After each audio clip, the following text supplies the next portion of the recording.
Over the last week, some powerful weapons and talisman reforges have been added into Skyblock, such as the Livid Dagger and more. With these new items brings a new reforge meta for basically everything in the game. So today, we'll be going over the best reforges for casual play, melee dragon fights, and each class in dungeons. We are nearly at 20,000 subscribers, and it means a ton if you could subscribe. Once I reach 30,000, I'll dress up as Bonzo, the floor 1 dungeon boss, for a celebration stream. How does that sound? Anyways, let's get into these reforges.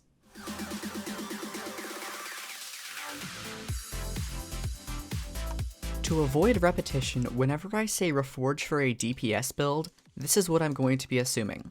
It's going to be forceful on your legendaries and your mythic talismans, forceful on half of your epics, and for all of your other talismans, you're going to want to use the shaded reforge.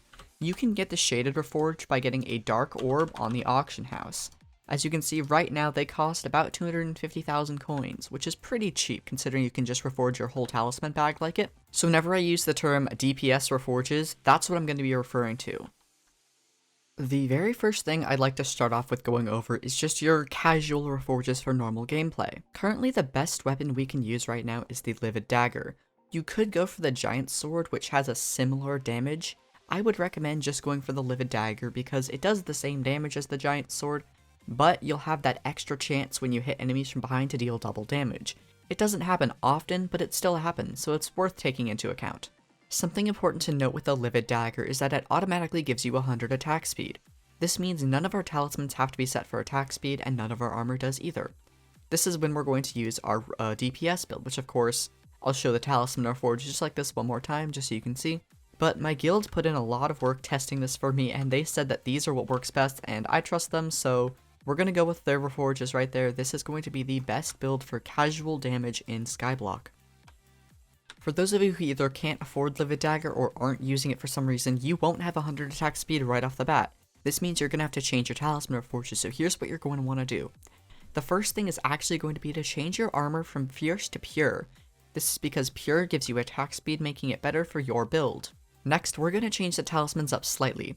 You can keep your mythic and legendary talismans on forceful. However, you're going to want to change your epic and your common or uncommon talismans over to strange. Strange actually gives attack speed and a little bit of damage, making it very, very useful for people who don't have attack speed. For your rares, you're going to want to use itchy. Itchy gives 1 attack speed, which does make it better than something like shaded or strong. And for common talismans, well, you can just keep them on shaded. Shaded's really, really good for this situation. For melee dragon fights, it's more or less the same. You're going to want the Livid Dagger over the Giant Sword because you'll always be dealing double damage to the dragon since you'll be behind it. This means this attack speed doesn't matter, since obviously attack speed doesn't affect dragons, but since we deal double damage, it balances out. Your talismans can stick with the standard DPS build we discussed earlier. Now let's discuss the 6 dungeon classes in Skyblock, and then I'll go over each one and give the best reforges I recommend for each class. Now, the reason I said 6 classes is because we're going to be splitting up Mage into 2 different subclasses. The left-click Mage, and then your standard Mage. For your standard Mage, you're going to be casting basically just your Spirit Scepter or any of your magic weapons you own. For your talismans, you basically just set them all to Demonic. The reason we're going to choose Demonic over Bizarre is because you have that Mage left-click beam that you'll be using to get your mana back. You'll want some damage, since obviously you'll be attacking enemies with the left click beam to be able to get some of your mana back, since of course your teammates won't always be around to just leech mana off of. Now to some of you, this subclass you might not have even known existed. This is the left click mage. Basically what this mage does is it clears rooms with its magic items but doesn't use them very often. Then when you're at a tough enemy such as a boss or one of the mini bosses like Frozen Adventurers, Shadow Assassins, and so on, you basically just spam your left click beam. The reason we do this is because Mage has a special perk. If we look in the Mage class, it says the class passive is the Mage Staff. All of your melee weapons become ranged, and these attacks deal a percentage of their melee damage. And the higher intelligence you have, the more damage your melee weapons do.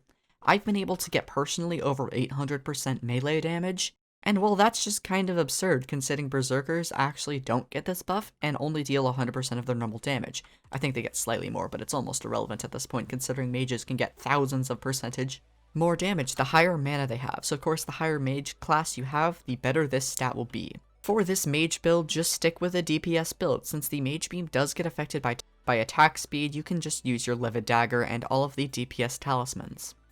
Now let's quickly go over Berserker. I mean, I don't really recommend Berserker anymore, it's just outclassed by left-click mage, but again, just stick with your DPS talismans. I'd go Fierce on your armor instead of Mage's Necrotic, obviously, and Livid Dagger's still the best weapon, so nothing's changed with Berserker.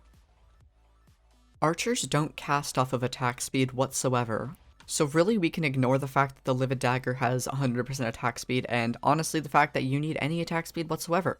Your armor should just be set with Fierce, and your talismans, again, set with DPS build. This DPS build is basically universal, and it's going to be pretty much what we're going to use for the rest of the classes, but there's going to be one small change with Tank, which I'll talk about right now. So, for those of you who haven't been keeping up with dungeons, there's this really good pet that's been making its way into the meta called the Baby Yeti. This pet works with pretty much any class right now. I'm talking Tank, talking Berserker, Mage, Healer. Pretty much anyone that needs to use this is able to use this pet. And the key trick with this pet, I actually have one, is that it gives you defense based on how much strength you have. So if you have 1,000 strength, you'll have 1,000 defense if it's a level 100 Baby Yeti. And this means that your talismans, if you have strength talismans, will actually give you defense.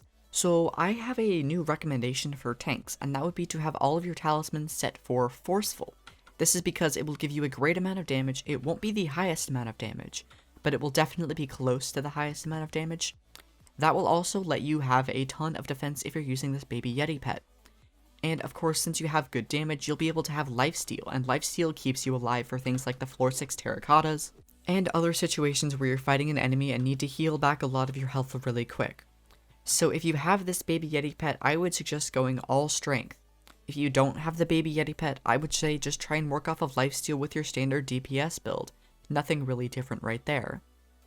Now finally, we're going to go over Healer. I'm going to be honest, if you have the Baby Yeti pet, all forceful, and if you don't have the Baby Yeti pet, stick with your DPS build. For armor, I would recommend having the Giant Reforge or the Perfect Reforge. This is to give your armor as much tankiness as possible since your talismans will be set for damage. This goes with tank as well. I also forgot to mention the tank armor reforges. It's just giant and perfect, just depending on what you need, what your stats need to be able to have enough EHP to survive. So that's just going to be about it for this Reforge guide. If you found it useful, I would kindly ask you, once again, subscribe for more Skyblock knowledge, Skyblock guides. I also do this Mage only series, which I'll probably be having a new episode soon, so if you want to see that as soon as you can, make sure to ring the notification bell. But besides that, that's just about it. Join my Discord, become a channel member, all of that stuff's in the description. Thanks for watching, and have a fantastic rest of your day. Take care.